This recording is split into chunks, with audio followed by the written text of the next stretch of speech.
इन लोगों की तरफ करने का कोई फायदा नहीं। सब कुछ हमारा लूट चुके हैं। यहाँ पर हम आगे जा रहे थे, इन्होंने जबरदस्ती हमसे छीन के सब कुछ हमारा लूट लिया। ये देखिए हमारी ट्रक की क्या हालत कर रहे हैं ये लोग। देखिए ये लोग क्या हालत कर रहे हैं हमारी। हम लोग ये यहाँ पर राशन तकसीम करने आए थे सैलाब ज़रदान के लिए, लेकिन इस तरह से यहाँ पर ये सड़क को लूट लिया गया। अगर इस तरह से होगा तो कौन कराची से इस तरह आएगा आमद करके जो है गाड़ी सामान बांट सकता।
अभी नीचे करो, ये नीचे उतारो मैं लोगों को।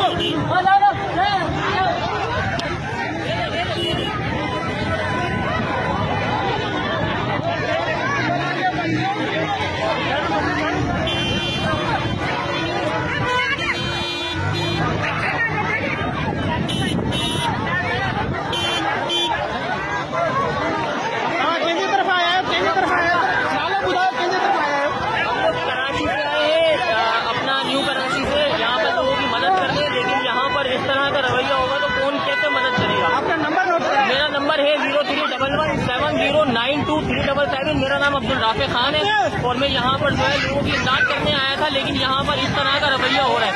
यहाँ पर लूट लिया गया हमारा सारा सामान और हमें भी जो है यहाँ पर जरगमाल बनाया जा रहा है। तो लिहाजा मेरी ये गुजारिश है तमाम लोगों से कि आए तो अपने जो है तमाम तफसीलात देखते हुए यहाँ पर जो है आए। यहाँ पर लोगों का